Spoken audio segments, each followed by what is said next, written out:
18 વર્ષ પછી રાહુનો તોફાન મૃત અવસ્થાથી જાગીને જીવંત અવસ્થામાં આવ્યો। કુંભ રાશિની 10 એવી ભવિષ્યવાણીઓ જે તમારા હોશ ઉડી જશે। મિત્રો, ક્યારેક જીવનમાં એવો સમય આવતો જ હોય છે જ્યારે શક્તિ હોવા છતાં પણ માણસને ચૂપ રહેવું પડે, ઘણું બધું સહન કરવું પડે અને ગયા 4 મહિનાથી આવી જ સ્થિતિ રહી છે। કલિયુગના રાજા રાહુદેવની તમે વિચારતા હશો કેમ? કારણ કે રાહુ જેઓએ આખા બ્રહ્માંડમાં પોતાનું સામ્રાજ્ય સ્થાપવાનું નક્કી કર્યું હતું, તેઓ અત્યાર સુધી એક અજાણી જેલમાં હતા। જ્યારે તેઓ કુંભ રાશિમાં આવ્યા ત્યારે બધાએ એવું કહ્યું, હવે તો રાહુનું રાજ આવશે, પણ પ્રશ્ન એ છે કે એ રાજ ક્યારે આવશે? ખરેખર પછલા 4 મહિનાથી રાહુ મૃદુ અવસ્થામાં હતો। જ્યોતિષની ઊંડાઈમાં જોવાય તો મૃદુ અવસ્થાનો અર્થ થાય છે જ્યારે કોઈ ગ્રહ પોતાના 24મી 30 ડિગ્રીના અંતરાલમાં હોય એ સમયે ગ્રહની શક્તિ દબાઈ જાય છે। જેમ કે ઊંઘ તો લડાકુ રાહુ પણ ઊંઘમાં હતો, પણ હવે કહાની બદલાવાની છે। જેમ જ 2 સપ્ટેમ્બરના સમય આવશે, રાહુ મૃદુ અવસ્થાથી નીકળીને ઉદિત થશે, ફરીથી જાગશે। સમજી લો કે એક જૂનો લડાકો ફરીથી યુવાન બની રહ્યો હોય, પહેલા કુમાર, પછી યુવાન, પછી બાળક, એક સમાન શક્તિથી ભરપૂર। અને જ્યારે આ બદલાવ આવશે ત્યારે 2025માં જ 2026ની શરૂઆત થશે, કારણ કે આ રાહુ હવે કેદમાંથી મુક્ત થઈ ગયા છે। જે પગમાં હાડકાં હતા તે તૂટવા જઈ રહ્યા છે, અને જ્યારે રાહુ મુક્ત થાય છે તો માત્ર બદલાવ નથી લાવતા, તોફાન લાવે છે। શાસ્ત્રોમાં કહેવામાં આવ્યું છે કે વધારે ભાગ ગ્રહ હવાના જેમ ચલાય છે, પરંતુ રાહુલ તોફાનની જેમ આવે છે, અને આ તોફાન કુંભ રાશિના જીવનને પૂરેપૂરું બદલી દેશે। રાહુલ તમારા પોતાના જ લગ્ન પર, તમારા પોતાના જગ્યા પર બેસ્યા છે, અને ફક્ત એટલું જ નહીં, તેમની 3 પ્રબળ નજરો પણ રમતમાં આવશે। પહેલી નજર પંચમ ભાવ પર છે, જ્યાંથી તમારી બુદ્ધિ શરૂ થાય છે અને સંતાનનો જોડાણ પણ છે। બીજી નજર સપ્તમ ભાવ પર છે, એટલે કે લગ્ન અને ભાગીદારીનું ઘર, અને ત્રીજી નજર નવમ ભાવ પર છે, એટલે ભાગ્યનું સ્થળ। વિચાર કરો, ભાગ્યના ઘરમાં રાહુની નજરનું શું અર્થ થાય? તેનો મતલબ એ છે કે હવે રાહુ તમારા જીવનની ઝડપ બદલી દેશે। રાહુની પ્રકૃતિ સમજો, એ લકીર ફકીર નથી, એ તે જ નથી કરે જે બધા કરે છે, એ પોતાનો રસ્તો પોતે બનાવે છે। જ્યારે અમૃત મેળવના સમય આવ્યો હતો ત્યારે રાહુને બીજા દેવતાઓની પરવાહ નહોતી, બસ લક્ષ્ય પર ધ્યાન દીધું અને અંતે અમૃત મેળવી લીધું। હવે એ જ રાહુ તમને પણ એ જ ગુણ આપશે। હવે તે શક્તિ, તે જુનૂન, તે વિદ્રોહી ઉર્જા તમારા અંદર આવશે। મોટા લાભની રસ્તો બતાવનારો એકમાત્ર ગ્રહ છે રાહુ। આ તમને નીચાઈમાંથી ઊંચાઈ પર લઈ જઈ શકે છે, અને જો સમય યોગ્ય ન હોય તો ઊંચાઈમાંથી પણ પડી શકે છે, પણ આ વખતે રાહુ સકારાત્મક સ્થિતિમાં છે। અને યાદ રાખજો કે રાહુનું પોતાનું કોઈ ઘર નથી, તેને ઘર આપ્યું છે શનિએ, એ જ કારણે તેને રાહુનું સામ્રાજ્ય કહેવામાં આવે છે। અને હવે જ્યારે આ સામ્રાજ્ય શરૂ થશે, તેની ગુંજે દરેક જગ્યાએ સાંભળાશે। તો ચાલો મિત્રો જાણીએ રાહુ જીવંત અવસ્થામાં આવવાની તે 10 મોટી સચ્ચાઈઓની ભવિષ્યવાણી। પણ વિડિયો આગળ વધતા પહેલા કમેન્ટ બોક્સમાં દિલથી લખજો જય શ્રીરામ, જય બજરંગબલી, અને વિડિયોને એક લાઇક આપજો, વિડિયોને હાઇપ કરજો। મિત્રો, જો ચેનલ પર નવા છો તો સબસ્ક્રાઇબ કરી લેજો। પહેલી ભવિષ્યવાણી, પહેલી મોટી ભવિષ્યવાણી શું કહે છે? ધ્યાનથી સાંભળો। જો તાજેતરમાં તંદુરસ્તી અંગે કોઈ તકલીફ રહી હોય તો હવે સમય છે તેમાંથી બહાર આવીને તમારું ધ્યાન તમારા વિઝન પર કેન્દ્રિત કરવાનો, કારણ કે રાહુની શક્તિ હવે તમારા જ્ઞાનને એક નવા લેવલ પર લઈ જશે। સૌથી પહેલા વાત કરીએ રાહુની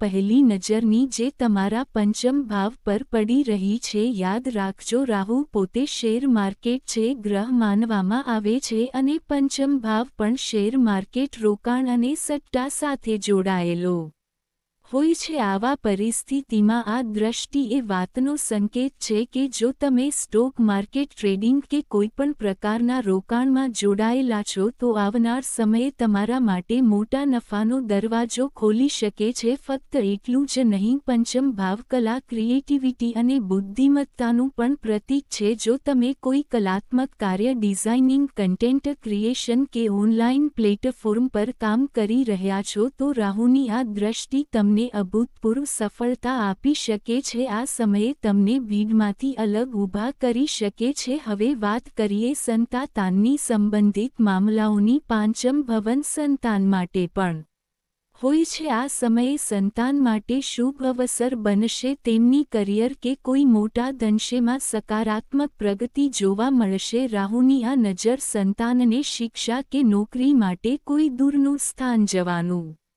મોકો પણ આપી શકે છે. પાંચમ ભવન જ્ઞાનનું ઘર છે. રાહુની નજર અહીં એક અલગ જ પ્રકારની તેજ લાવે છે. જેમ દેવગુરુ બૃહસ્પતિ જ્યાં નજર કરે છે ત્યાં વૃદ્ધિ થાય છે, તેમ રાહુની નજર જ્યાં જાય છે ત્યાં વૃદ્ધિ થાય છે. પણ સામાન્ય નહીં, બહુ જ વધારે વૃદ્ધિ થાય છે. આ સમયે તમારા જીવનમાં મોટા ફેરફારો લાવવાનો સંકેત છે. હવે આ સમય નાના મોટા નિર્ણયો લેવા માટે નથી. રાહુનો પ્રભાવ આવતા દિવસોમાં તમને એવા મોટા નિર્ણયો લેવા પ્રેરણા આપશે જે તમારા જીવનની દિશા જ બદલાવી શકે છે. આ રાહુના તોફાનનો અસર હશે. હવે આગળ વધીએ રાહુની બીજી નજર તરફ, જે સપ્તમ ભાવ પર પડી રહી છે અને આ નજર પણ કમાલ કરવાની છે. બીજી ભવિષ્યવાણી. કુંભ રાશિના લોકો ધ્યાનથી સાંભળો. જો તમે બિઝનેસ કરતા હો કે કોઈ વેપાર સાથે જોડાયેલા હો તો હવે સમય છે રાહુની બીજી નજરને સમજવાનો, કારણ કે આ દ્રષ્ટિ સીધો સાતમ ભાવે પડી રહી છે અને જ્યોતિષની ભાષામાં સાતમ ભાવનો અર્થ હોય છે સાથ, સંગઠન, વેપાર, દાંપત્ય જીવનને મોટા કરારો. રાહુની આ દ્રષ્ટિ સૂચવે છે કે આવનારા સમયમાં તમારા વેપારમાં નવી ઊંચાઈઓ જોવા મળશે છે. અત્યાર સુધી જે ક્લાયન્ટ્સ મળતા ન હતા, જે ડીલ્સ માટે તમે મહિનાઓથી પ્રયત્ન કરી રહ્યા હતા, તે ડીલ્સ હવે મળી જવા લાગશે. વેપારનું વિસ્તરણ, મોટા કોન્ટ્રાક્ટ્સ અને મહત્વપૂર્ણ ભાગીદારી, આ બધું રાહુની કૃપાથી શક્ય છે. સાતમ ભાવ ફક્ત બિઝનેસ પાર્ટનરશિપ માટે જ નહીં, તમારા દાંપત્ય માટે પણ મહત્વનું, જીવનનું પણ પ્રતીક છે. આ સમયે એવું વ્યક્તિ મળવાનું છે જે તમારા જીવનમાં સ્થિરતા લાવી શકે અને તમારા કામમાં મહત્વપૂર્ણ ભૂમિકા ભજવી શકે. અને માત્ર એ જ નહીં, જૂના મિત્રો કે જૂના સંબંધોમાંથી પણ તમને આ સમયે મોટું સહયોગ મળશે. કોઈ એવું કામ જેની તૈયારી તમે બહુ પહેલા કરી હતી પણ પરિસ્થિતિઓને કારણે તે કરી ન શક્યા. રાહુની દ્રષ્ટિના પ્રભાવથી એ અધૂરા કામ હવે પૂરું થઈ શકે છે. એટલે કે રાહુની આ દ્રષ્ટિ તમારા જીવનમાં નવા અવસરોના દરવાજા ખોલી રહી છે. અને આ બધું માત્ર સંયોગ નથી પણ જ્યોતિષશાસ્ત્રનું સિદ્ધાંત છે કે જ્યાં રાહુની દ્રષ્ટિ પડે છે, હા, ત્યાં બદલાવ તોફાનની જેમ આવે છે. તૈયાર રહેજો, કારણ કે રાહુનો આ આશીર્વાદ હવે તમારા વ્યવસાય અને જીવન બંનેમાં નવી દિશા લાવશે. ત્રીજી ભવિષ્યવાણી. હવે જાણીએ રાહુની ત્રીજી અને છેલ્લી દૃષ્ટિ વિશે. આ દૃષ્ટિ સીધી નવમ ભાવ પર પડી રહી છે, જેને ભાગ્યનું ઘર કહે છે. અને આ ભાવમાં જે રાશિ છે તે છે 7 નંબરની રાશિ, જેના સ્વામી છે શુક્રાચાર્યજી. શુક્રાચાર્ય જેને દાનવોના ગુરુ માનવામાં આવ્યા છે અને રાહુ પોતે દાનવ કહેવાય છે. હવે વિચારો, જ્યારે રાહુની દૃષ્ટિ દાનવ ગુરુના સ્થાન પર પડે ત્યારે ત્યાં કોઈપણ રીતે કમી રહેવાની જગ્યા નથી રહેતી. આનો સીધો સંકેત છે કે ભાગ્ય તમારું પૂરો સાથ આપશે. માનો તમે મહેનત કરીને 100 રૂપિયાનું કામ કર્યું પણ અત્યાર સુધીમાં તેના બદલામાં ફક્ત 40, 50 કે 60 રૂપિયા જ મળતા હતા. રાહુની આ નજરના અસરથી એ સમય હવે પૂરો થવા જઈ રહ્યો છે. હવે તમને તમારું પરિશ્રમનું પૂરું ફળ મળશે. એટલે કે ભાગ્ય તમારું મજબૂત સહાયક બનવાનું છે. એટલું જ નહીં, જો પિતાજી સાથે જોડાયેલું કોઈ મામલો અટકેલું હોય, કોઈ સંપત્તિનો વિવાદ હોય કે કોઈ જૂની સમસ્યા હોય, તેમાં પણ રાહત મળવાની શક્યતા છે. કરિયરમાં પણ જો કોઈ સિનિયર બોસ કે કોલીગના કારણે તણાવ હોય તો તે ટેન્શન હવે ખતમ થશે. ધ્યાન રાખજો, રાહુની મનોવૃત્તિ હંમેશા એવી જ રહી છે, મને કોઈપણ સ્થિતિમાં મારું લક્ષ્ય હાંસલ કરવું જ છે. જ્યારે અમૃત મેળવવાનો સમય આવ્યો ત્યારે રાહુએ બધા નિયમો તોડી નાખ્યા પણ પોતાના લક્ષ્ય સુધી પહોંચી જમ્યો. હવે એ જ દૃઢતા, એ જ જીદ રાહુ તમને પણ આપશે. આ દ્રષ્ટિ તમને એવી મનોવૃત્તિ આપશે કે કેટલી પણ મુશ્કેલી આવી જાય, તમે તમારા લક્ષ્ય પર અડગ રહીને અંતે તેને પામશો. આ રાહુની સૌથી મોટી ભેટ છે. છેલ્લી ભવિષ્યવાણી દરેક સિક્કાના બે બાજુ હોય છે. એ જ રીતે રાહુના આ પ્રભાવના પણ બંને પાસા હોય છે. એક તરફ આ શક્તિ અને સફળતા તરફ લઈ જાય છે તો બીજી તરફ તેનો નકારાત્મક પાસો છે, ડર અને ભ્રમ. રાહુનો સ્વભાવ એવો છે કે ક્યારેક તે અમને ગૂંચવણમાં મૂકી દે છે, વારંવાર ડરાવે છે અને ભ્રમ સર્જે છે. પણ યાદ રાખજો કે એ જ સમય છે જ્યારે તમારે આ બધાથી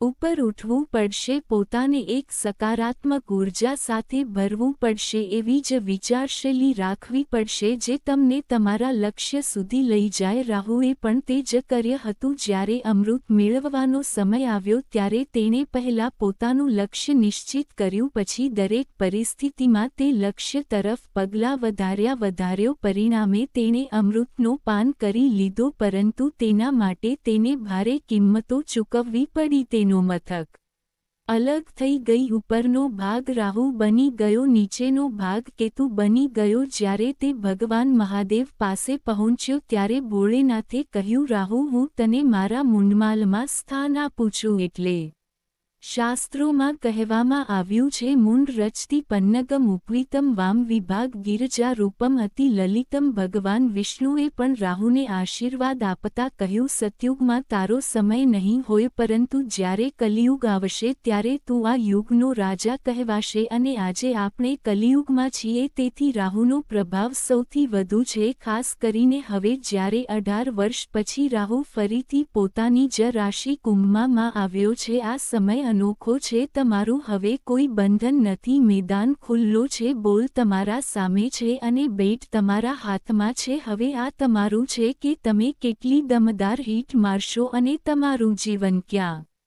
સુધી લઈ જશો. રાહુને ખુશ કરવા માટે ભગવાન શિવની પૂજા સૌથી અસરકારક કહેવાય છે. ગંગાજળથી સ્નાન, પવિત્ર તીર્થયાત્રા, આ બધું રાહુના દોષોને દૂર કરે છે. અને આ સમયે તો રાહુ સ્વયં તમારા અંદર હાજર છે, તમારી રાશિ આ જગ્યાએ છે. એટલે જ્યારે પણ નાહો ત્યારે પાણીમાં થોડું ગંગાજળ જરૂર મિક્સ કરવાનું. આથી રાહુનો સકારાત્મક પ્રભાવ વધારે મજબૂત થશે, નસીબમાં વધારો થશે અને કારકિર્દીમાં નવી શરૂઆત માટે માર્ગ ખુલશે. આશા છે કે તમે આ જ્ઞાન સમજ્યું હશે અને તમારા જીવનમાં અમલમાં લાવશો. જો મારું સમજાવવાનો પ્રયત્ન તમને ઉપયોગી લાગ્યો હોય તો પ્રેમભર્યો લાઇક અને કોમેન્ટ કરજો. અને હા, જો હજી સુધી તમે ચેનલને સબસ્ક્રાઇબ ન કર્યું હોય તો તે જરૂર કરજો. ફરીથી સૌને શુભ દિવસ. ભગવાન મહાદેવનો આશીર્વાદ તમારા પર રહે.